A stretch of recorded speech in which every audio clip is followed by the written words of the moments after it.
மட்டக்களப்பிலே இருந்து யாழ்ப்பாணத்தை நோக்கி போகும் இந்த பாதையிலே மிக முக்கியமாக மிஹிந்தலாய் என்ற பிரதேசத்திலே இருக்கும் இந்த பௌத்த விஹாராதிபதி அவர்களை அவருடைய அழைப்பின் பேரிலே வருகை தந்திருக்கின்றேன்.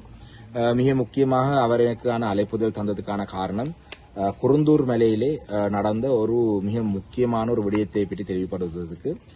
குருந்தூர் மலை சம்பந்தமாக உங்கள் அனைவருக்கும் தெரியும். அதிலே ஒரு விஹார கட்டப்பட்டது. இதிலே அந்த அண்மித்த பிரதேசங்களில் இருக்கும் வயல் நிலங்களை ஒரு சிலரால் கைப்பற்றப்பட்டு அந்த வயல் நிலங்களை வைத்து ஒரு சில தனிநபர்கள் செய்து நாங்கள் கௌரவ சுமந்திரன் அவர்கள் இதுக்காக நீதிமன்றம் சென்ற வரலாறு எல்லாம் பலருக்கும் தெரிந்த விடயம். ஆனால் இந்த விஹாராதிபதி அவர்கள் ஒரு எழுத்து மூலம் ஒரு கடிதம் எனக்கு வழங்கியிருக்கிறார். இது அவர் குற்றப்புலனாய்வு திணைக்களத்துக்கு 2025 ஆண்டு 7 மாதம் 21ஆம் தேதி அனுப்பியிருக்கிறார். இதிலே மிக தெளிவாக ஒரு பெயர் குறிப்பிட்டே அவர் சொல்றார்.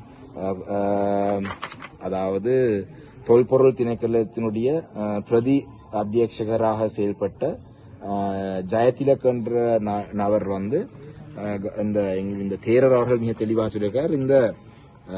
இந்த பௌத்த மதத்தோட சம்பந்தப்படக்கூடிய சின்னங்கள் என்ற வகையில ஒரு மூடைகளிலே கொண்டு அந்த பிரதேசத்தை அண்மித்த வயல் நிலங்கள் எல்லாம் அதை பரப்பி அதை எறிந்து அதுக்கு பிறகு இது தொல்பொருள் அடையாளங்கள் இருக்கு என்று காட்டி அந்த நிலங்களை தொல்பொருள் திணைக்களத்தினுடைய கட்டுப்பாட்டுக்குள் எடுத்ததாக இந்த கடிதத்தினூடாக குற்றச்சாட்டு முன்வைக்கிறார். அப்போ ஒரு பௌத்த துறவி ஒருவரே இந்த விடயத்தை பற்றி சொல்லியிருக்கிறது ஒரு மிக முக்கியமான. இந்த ஆவணத்தை என்னிடம் தருமாறு அவர் என்னை சந்திக்க வேண்டும் என்று கேட்டார். அந்த வகையிலே தான் இன்று யாழ்ப்பாணத்துக்கு போகும் பொழுது அவரை நான் சந்தித்திருக்கிறேன்.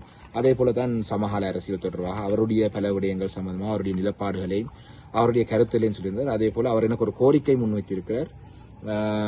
இந்த நாட்டிலே எல்லா மக்களுக்கும் சிங்கள மொழி, தமிழ் மொழி, ஆங்கில மொழி 3 மொழிகளையும் கட்டாயமாக ஒரு சட்டமூலமூடாக கொண்டு வந்தால் கட்டாயப்படுத்த வேண்டும், அவர்களை படிப்பிக்க வேண்டும் என்றதையும் செய்ய சொல்லி அவர் ஒரு கோரிக்கை முன்வைத்திருக்கிறார்.